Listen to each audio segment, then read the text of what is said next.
మీ యుద్ధంలో నీళ్లు వడా, మీ కొట్లాటలు గంగల పోను, మీ ఆవేశాలు అర్మోజుల కొట్టుకపోను, మీ పెత్తనాలు వేలిపోను. అరే మీరు చేయవట్కే మాకెందుకయ్యా గీ గోసలు? మీ తెరువొచ్చిన మా మిమ్ములనేమన్నా అన్నమా? గిట్ల మా గోస ఉచ్చుకోబడుతుంది.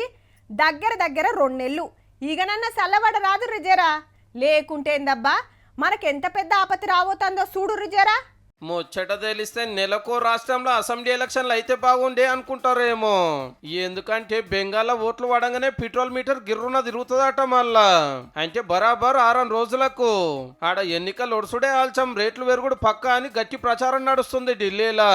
అది కూడా రూపాయో 2 రూపాయలు కాదుల్లో ఏకదమ్న 25 రూపాయలకెళ్ళి 28 రూపాయల దాకా పెరుగుతుందట మీటరు.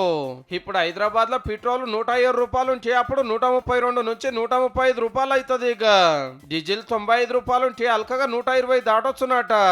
ఇదేందని అడిగితే ఇరాన్ లో యుద్ధం చేయబట్టి అర్మోజ్ కాడ ఆగమాగం ఉంది, ఆయిల్ నౌకలు రాణిస్తలేరు, ఆడ రేట్లు పిరమైనాయి.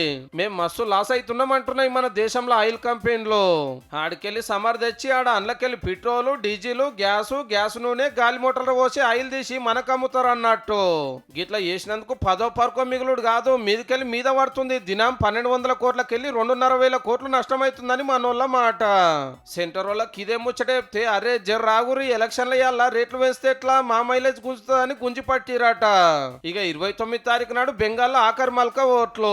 తెల్లారో మర్నాడో పెట్రోల్ డీజిల్ ధరల దండోరమ్మగుడు గ్యారంటీ అంటున్నారు గిసొంటి ఎవరాలు బగ్గా తెలిసిన వాళ్ళు.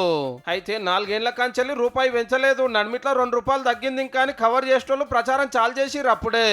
లేలే అంత గలత్ ముచ్చట, రేట్లు పెంచము గసొంటి నమ్మద్దని సెంటర్ వాళ్ళు సోషల్ మీడియాలో రాసుకొచ్చిర్రు. ఈ ప్రచారం దినామింత జోరయ్యే వరకు ఎవల మాట ఎట్లున్నా ఎంత రేటు పెరిగినా కొట్టేక తప్పదనే గుండె ధైర్యంతో ఇంకేదన్నా ఖర్చు తగ్గించుకొని ముంగటికి పోవడం తప్పితే ఇంకో మార్గం అయితే లేదు.